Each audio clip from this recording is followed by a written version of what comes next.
আমার educational hub চ্যানেলে সবাইকে স্বাগত। এই মুহূর্তে 11তম দিনের যে শুনানি হচ্ছিল সেই শুনানি শেষ হয়ে গেছে। তো আজকের শুনানিতে প্রথমে গত দিনের যে শুনানি করছিলেন অভ্রতোষ স্যার, তো অভ্রতোষ স্যারের শুনানি আজকে শেষ হয়ে পার্থ স্যার, তারপর হচ্ছে মজুমদার স্যার কিন্তু শুনানিতে অংশগ্রহণ করলেন। পরবর্তীতে শুনানি করবেন ব্যানার্জি বাবু এবং লাহেরি স্যার সহ মোট 3জন আরও লাইনে রয়েছে শিক্ষকদের পক্ষের, তারা শুনানি করবে।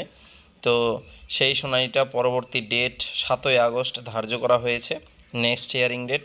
এছাড়া আজকের তথ্যের যে মেন বিষয়, যে স্ক্যামের কথা যে বারবার বলছে, সেটা শিক্ষকদের পক্ষের যে আইনজীবী রয়েছে তিনি বারবার বলছিলেন যে স্ক্যাম যেটা বলা হয়েছে, যেটা সিবিআইয়ের তদন্ত করতে বলা হয়েছিল, সিবিআই কিন্তু 269 জনকে অলরেডি 269 জনের কথা বলেছিল, তাদের অলরেডি টার্মিনেটেড করা হয়েছে, তাদেরকে সার্ভিস থেকে বাদ দিয়ে দেওয়া হয়েছে। কিন্তু এই 32,000-এর উপরে কোনো অ্যালিগেশন নেই, বারবার তিনি এটা বোঝাতে চাইলেন।